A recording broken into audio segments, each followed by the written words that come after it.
नमस्कार। मैं श्वेता आनंद आज आप लोग के लिए एक टॉपिक लेकर आई हूँ। ये बहुत ही महत्वपूर्ण टॉपिक है और ये बहुत बड़ा ही टॉपिक है, बजट। ठीक है, तो मैं शुरू करती हूँ बजट के बारे में। ये तो बहुत ही बड़ा है, लेकिन मैं इसको छोटे के रूप में लेकर आई हूँ कि आप लोग को समझ में आ जाए कि बजट आखिर होता क्या है। ठीक है, एक छोटा सा टॉपिक मैं बनाई हूँ। ओके बच्चों, तो आप लोग ध्यान से सुनो। बजट एक ऐसा शब्द है जो कि आम जिंदगी में बहुत ही महत्वपूर्ण भूमिका निभाता है। कोई भी समझदार व्यक्ति अपने घर, छोटे बड़े काम या कोई भी खर्चे या निवेश का बजट बनाकर ही करता है। ठीक उसी प्रकार सरकार भी अपने मुख्य कार्य, आय व्यय का लेखा जोखा बजट से ही करती है तथा हर वर्ष सरकार जनता के सामने अपना बजट प्रस्तुत करती है। ठीक है, बजट का तो मीनिंग आप लोग को समझ में आ गया कि जो रोज़मर्रा की ज़िंदगी में हम लोग जो खर्च करते हैं और कैसे अपना दिनचर्या को निभाते हैं, उसी प्रकार बजट एक बहुत बड़ा रूप है जो सरकार करती है। ठीक है, तो फिर से बताती हूँ मैं थोड़ा सा। उसी प्रकार सरकार भी अपने मुख्य कार्य, आय व्यय मतलब कमाना और उसे खर्च करना का लेखा जोखा बजट से ही करती है तथा हर वर्ष सरकार जनता के सामने अपना बजट प्रस्तुत करती है। बजट सरकार व प्रत्येक व्यक्ति की जिंदगी का इतना महत्वपूर्ण हिस्सा है जिसके लिए भारत के संविधान में अलग से अनुच्छेद बनाकर विस्तारित भी किया गया है।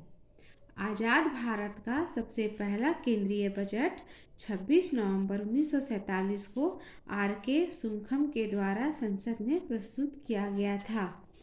ठीक है, उसके बाद आगे मैं बताती हूँ।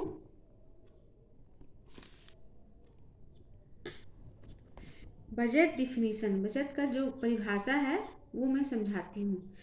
बजट भविष्य के लिए किए गई वह योजना है जो पूरे साल की राजस्व व अन्य आय तथा खर्चों का अनुमान लगाकर बनाई जाती है। पूरे साल का कि कितना खर्च करना है, ठीक है, जिसमें वित्तीय मंत्री फाइनेंस मिनिस्टर के द्वारा सरकार के समक्ष अपनी व्यय का अनुमान लगाकर आने वाले वर्ष के दौरान प्रस्तुत करती है। ठीक है, फाइनेंस मिनिस्टर द्वारा। एक आदर्श बजट वह होता है जिसमें किसी का स्वार्थ नहीं हो।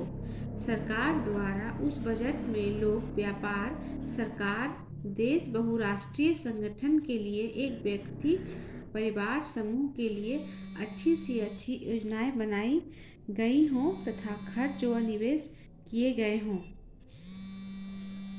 संविधान के अनुसार बजट, संविधान के अनुसार आर्टिकल 112 के अनुसार राष्ट्रपति प्रत्येक वित्तीय वर्ष के दौरान संसद के दोनों सदनों के समक्ष आर्थिक वित्तीय विवरण रखवाते हैं।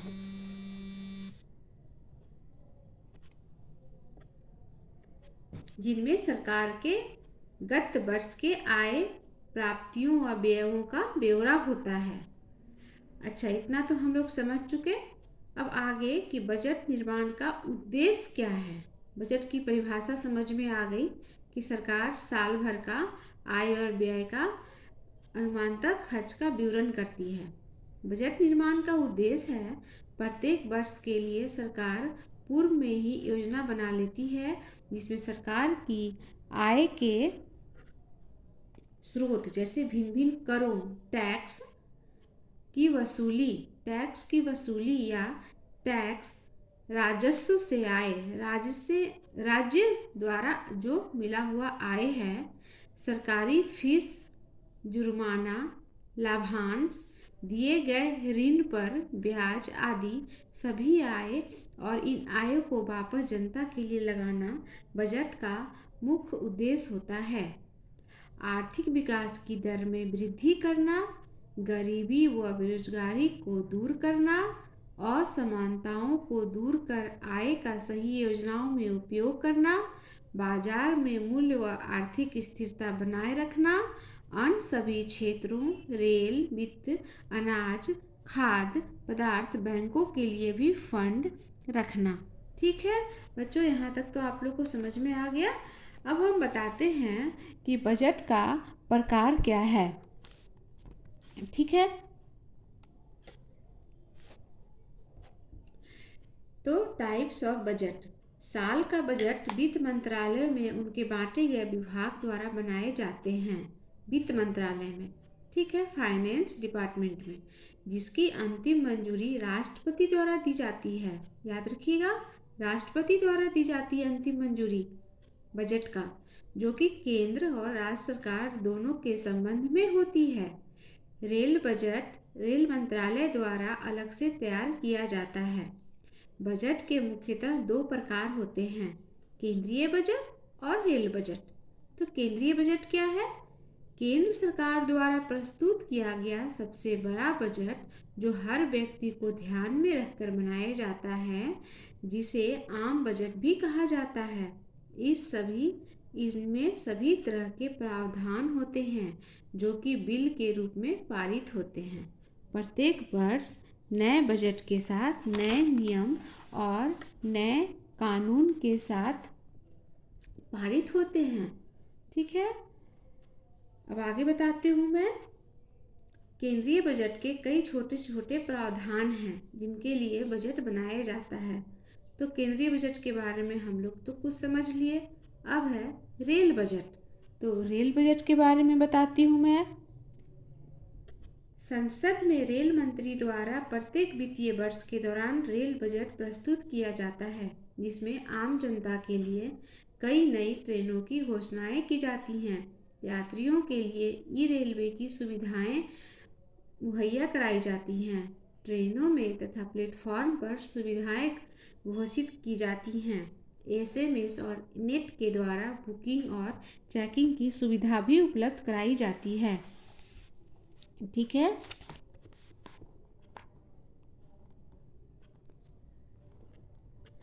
यह दो मुख्य रूप से बनाए गए बजट होते हैं, केंद्रीय बजट और रेल बजट, जो कि जहां तक संभव हो इसे फरवरी में ही बनाया जाता है और वित्तीय वर्ष के दौरान घोषित किया जाता है। याद रखिएगा, कब बनाया जाता है? फरवरी में ही बनाया जाता है।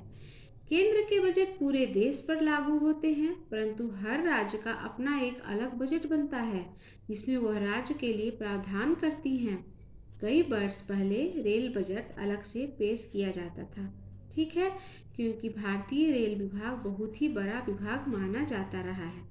लेकिन मोदी सरकार के आने के बाद से रेल बजट को आम बजट में ही शामिल कर लिया गया, अतः अब रेल बजट अलग से पेश नहीं किया जाता है। ठीक है बच्चों, ये मैं छोटा सा एक टॉपिक बनाई हूँ। है तो बहुत बड़ा टॉपिक, लेकिन मैं अपने हिसाब से छोटा टॉपिक बनाकर लेके आई हूँ, जिससे बच्चों को आसानी से समझ में आए कि बजट आखिर होता क्या है। ठीक है, मुझे आशा है आप लोग को ये वीडियो पसंद आया होगा। अगर मेरा वीडियो पसंद आएगा तो मेरे वीडियो को ज़रूर सब्सक्राइब कर दीजिएगा और लाइक और शेयर भी कर दीजिएगा। सब्सक्राइब करने से मुझे अच्छा लगता है। ठीक है, तो ओके, बाय बाय, नमस्ते।